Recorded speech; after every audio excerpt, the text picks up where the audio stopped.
Hello everyone, welcome back to the channel. My name is Marco and today we are back with more One Piece. I will be watching episodes 1058, 59 and 60.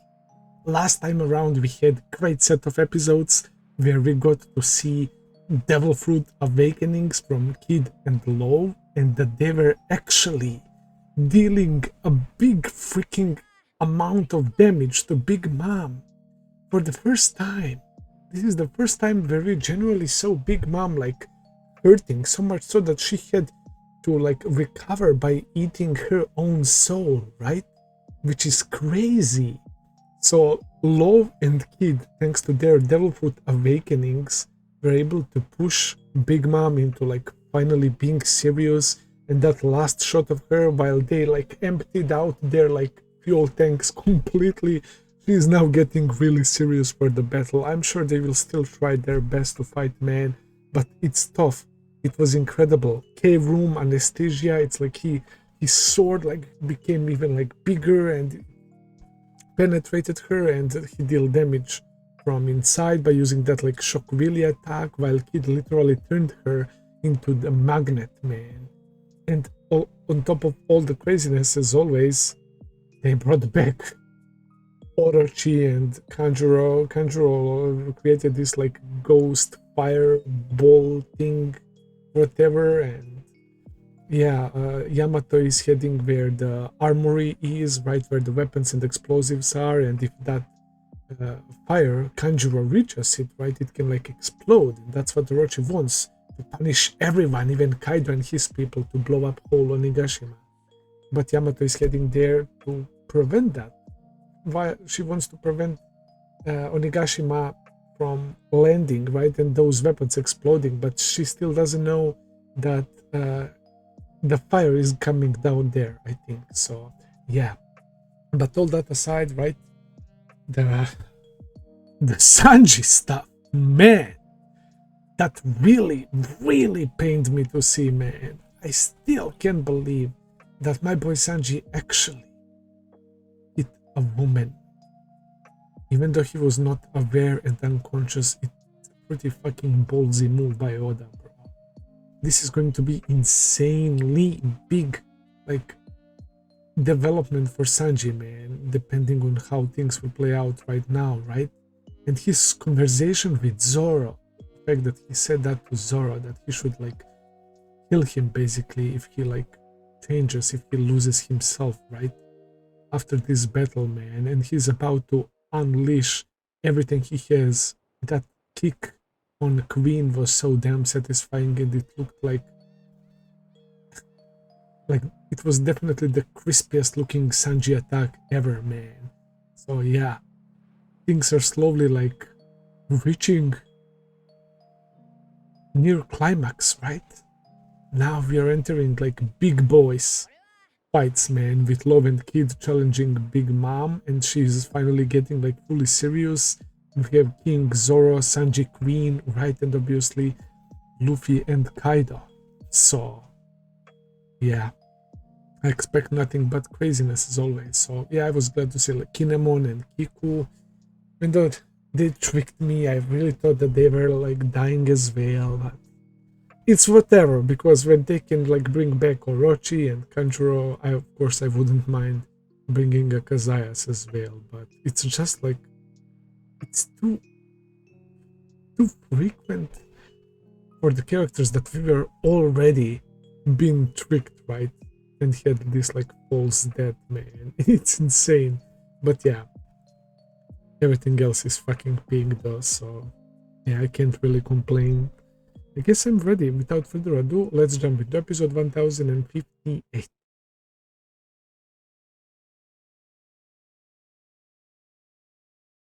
Even though we still didn't get to see, I was expecting to see like Zoro finally figuring out Enma and dealing some crazy blow to King. We didn't see it in this episode, but it's coming in the next one for sure, man. Wow, I loved that, man. Zoro doesn't have a big or complicated backstory, man, but those things that we knew, they're like connecting it to the land of Wano right now, and it just makes me so happy, because when I literally saw Zoro for the first time in Wano and how natural it is for him It's like, yeah, they were subtly showing us that this was sort of like Zoro's arc as well, right? He had like his own side adventure, traveling through land of Wano, right? Seeing how people are living there, being like uh, disappointed and angry that people are living like that without food and water. Similar how Luffy was seeing how they're suffering from hunger, right? Tama and all of that.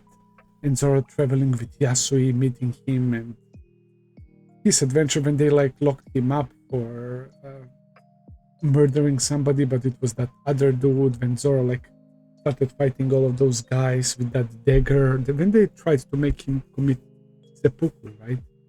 And yeah, I was like feeling like Zoro, yeah, Zoro belongs here, man. Not only because he's swordsman, but I don't know, it just hits the vibe perfectly, right?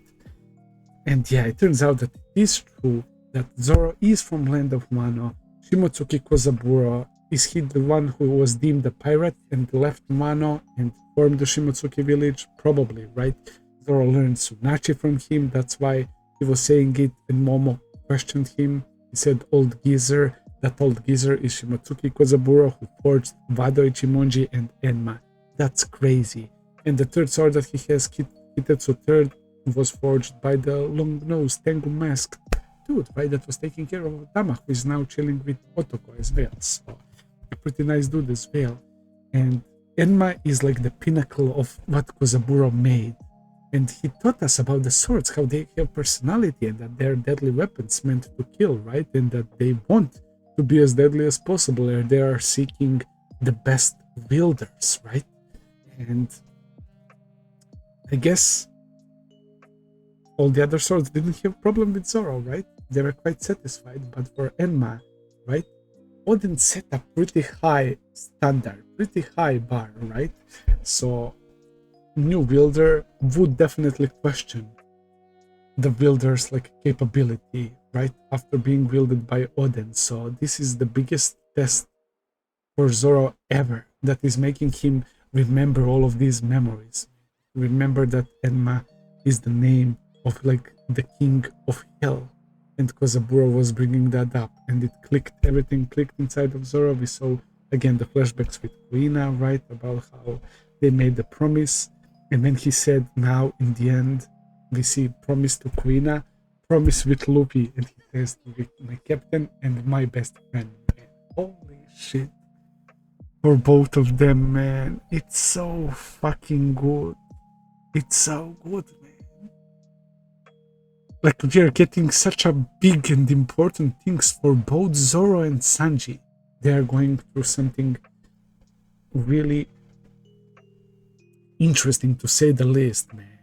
For Zoro, it's more like a hype and all of that. For Sanji, it's a little bit more complicated, right? But I feel like it will work out. It will work out, man. But yeah, next episode is probably going to be wild, because yeah, this king is like toughest opponent so far. He can't even get cut. When Zoro was like admitting his defeat to Mihawk all the way in Baratia, and he was saying, okay, I'm a swordsman, I'm not gonna turn my back, cut me, right? King also like said to Zoro, like, cut me freely, have a free attack, and it had no effect at all. Then he uses Lion Song across his fucking face, across his whole body, nothing. Didn't even break his mask or clothes this time. That's wild. That's so wild. King is extremely powerful, man. Holy shit.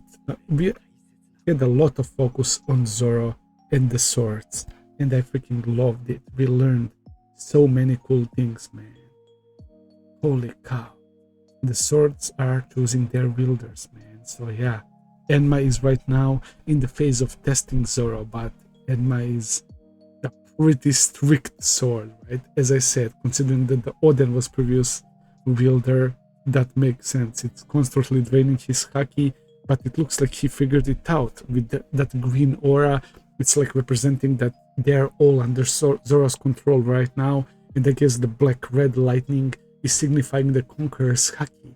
And when he made all the swords like with that green aura right under his control, the people start falling around him, so he's using his kingly like ambition, right? His conqueror spirit to show his dominance, and it's like overflowing, and these people are falling unconscious, and Enma is starting to like get under his command slowly but surely.